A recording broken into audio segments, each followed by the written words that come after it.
So I have a platform called impossible.com. It's been live for a year, and it's a social network that connects people to do things for each other for free.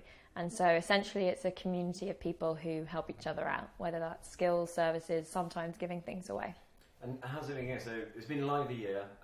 How's the startup life treating you? It's how's startup life? It's very different. It's tough. It's really hard to make a product that adds value to people's lives, and it means you have to constantly tweak and change and watch data and see what's working and not working. But the fact is that we made it, and we've got a community of people now using it and kind of getting value from it, and we have lovely stories coming through all the time of people using the platform.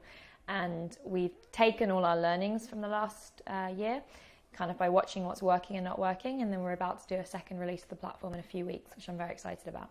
And how's that different, the second release? You'll have to check it out and see. There's a lot more emphasis on user profiles and social reputation, and looking at how we can kind of calibrate kind of social good and what people are doing across multiple platforms and celebrate that in one space. A lot more colour, a lot more visuals. And you'll have to try it out and see. And before you started on this, startups are a massive journey for everyone. What do you wish you talked about learnings there? What do you wish you had known before you were starting? What advice would you give to other startups? Unfortunately, I feel like you can only learn by trying, and you can only really learn by failing, and you can only really learn by making mistakes and doing it wrong. So I don't really, it's a bit silly to wish I could go back and do it all perfect, because I know that I wouldn't have learned as much as I've learned if I hadn't kind of made small mistakes along the way.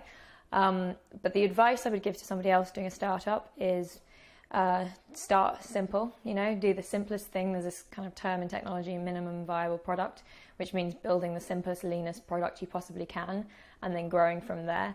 And I think a lot of founders, myself included, struggle from this idea at the very beginning, of big, like, I want everything. I want it to do like 50 things. I think trying to do one thing really, really well is a challenge that everyone should kind of begin with.